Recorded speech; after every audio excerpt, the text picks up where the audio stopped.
قرآن مجید میں اللہ تعالیٰ فرماتے سورہ حج میں سورہ نمبر 22 آیت نمبر 5 اور سورہ مومنون میں سورہ نمبر 23 آیت نمبر 13 میں کہ ہم نے انسان کو نطفہ سے بنایا ہے. نطفہ کے معنی عربی میں ہے ایک چھوٹا سا سیال قطرہ، مائنیوٹ کوانٹٹی آف لکوڈ. جس طریقے سے آپ کپ کو خالی کرتے ہیں اور جو چھوٹا سا قطرہ سیال کا رہتا ہے، سیال قطرہ اسے کہتے ہیں نطفہ. اللہ تعالیٰ فرماتے ہیں سورہ سجدہ میں سورہ نمبر 32 آیت نمبر 8 میں ہم نے انسان کو بنایا ہے سلالہ سے. سلالہ کے معنی عربی میں ہے پورے حصے کا سب سے بہترین حصہ. سارے بھاگ کے سب سے بہترین بھاگ کو کہتے ہیں سلالہ. آج سائنس یہ کہتا ہے کہ 1 سمائنل ایمیشن میں 30 کروڑ سپرمز ہے.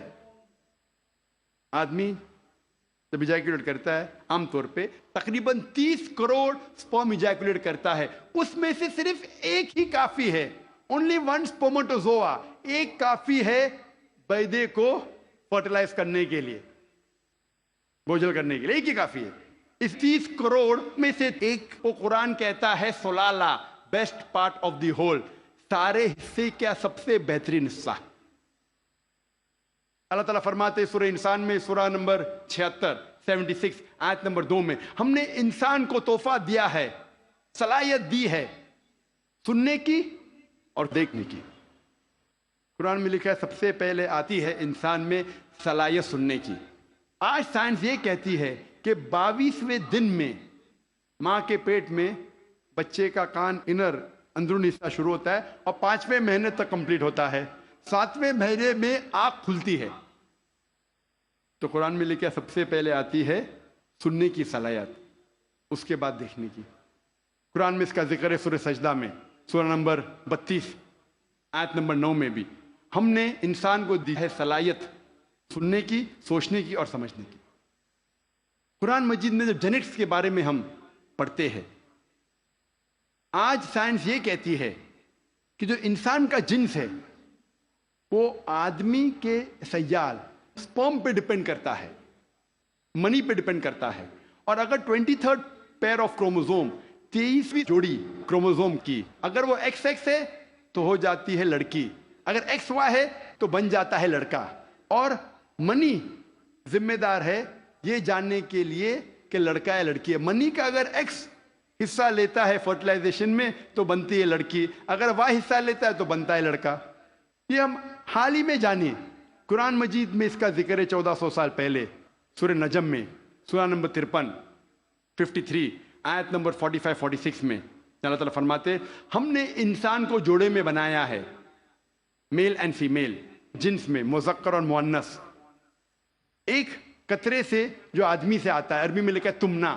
اس کا ذکر ہے سورہ قیامہ میں سورہ نمبر 75 سورہ نمبر 75 آیت نمبر 37-39.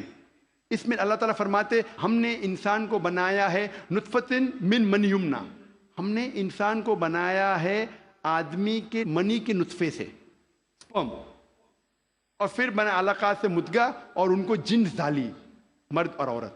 قرآن میں لکھا ہے یہ سپرم منی رسپانسبل ہے for giving the sex to the child male اور فیمیل. ہمارے دیش میں اکثر والدین چاہتے ہیں کہ لڑکا پیدا ہو. اگر لڑکی پیدا ہوتی ہے تو ساس کہیں گی بہو سے کہ تو نے لڑکی کو پیدا کیوں کی، لڑکی کو پیدا کیوں کی. لڑکی یا لڑکا ہونا اللہ سبحانہ تعالیٰ کے ہاتھ میں ہے. لیکن اگر کسی کو دوش دینا ہے تو سائنس اور قرآن کہتا ہے کہ لڑکی یا لڑکا ہونے کے لیے مرد کا سپرم منی از رسپانسبل، مرد کا منی ذمہ دار ہے. تو اگر ساس کو کسی کو دوش دینا ہے تو اپنے بیٹے کو دینا چاہے، بہو کو نہیں، کیونکہ سائنس اور قرآن کہتا ہے کہ سپرم از رسپانسبل. اللہ تعالیٰ فرماتے ہیں سورہ زمر میں سورہ نمبر 39 میں آیت نمبر 6 میں کہ ہم نے انسان کو ماں کے رحم میں بنایا.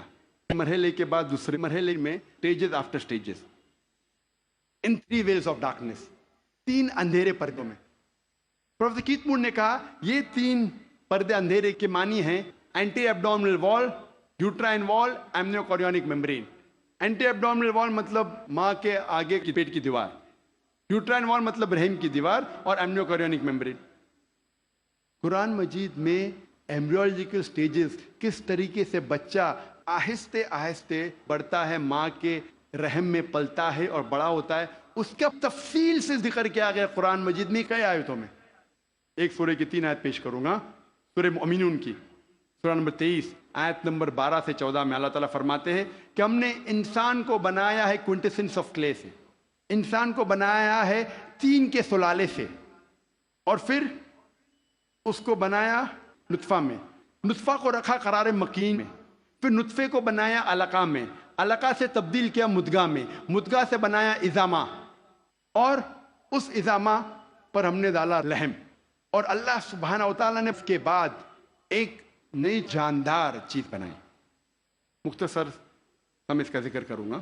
اللہ تعالیٰ فرماتے ہم نے انسان کو طین کے سلالہ سے بنایا، نطفہ میں، نطفہ میں نے کہا مائنیوٹ کوانٹٹی آف لکوڈ، سیال قطرہ، اور اس کو ایک قرار مکین میں رکھا، محفوظ جگہ میں، قرار مکین محفوظ جگہ. ہم جانتے ہیں سائنس کہتا ہے کہ ماں کے رحم میں جب بچہ ہے وہ پیچھے کے حصے سے ریڑھ کی ہڈی سے پروٹیکٹڈ ہے، محفوظ ہے، پوسٹیریئر مسل سے، اور آگے سے اینٹی ایبڈومینل وال اور یوٹرائن وال سے. ہم نے پھر بنایا علقہ میں. علقہ کے 3 معنی ہیں، ایک ہے جوک، دوسرا ہے خون کا لوتڑا، اور تیسرا ہے ٹو کلنگ، مطلب چپک کے لٹکنا. علقہ کے 3 معنی. ایک معنی کا ذکر میں کر چکا ہوں کہ جوک ہے، لیچ لائک سبسٹنس. وہ دکھنے کے علاوہ آج سائنس یہ کہتی ہے کہ ماں کے رحم میں بچہ جونک جیسا برتاؤ کرتا ہے، ماں کے ذریعے خون چوستا ہے تھرو دا پلیسنٹا، تو دکھنے کے علاوہ جونک جیسا برتاؤ بھی کرتا ہے.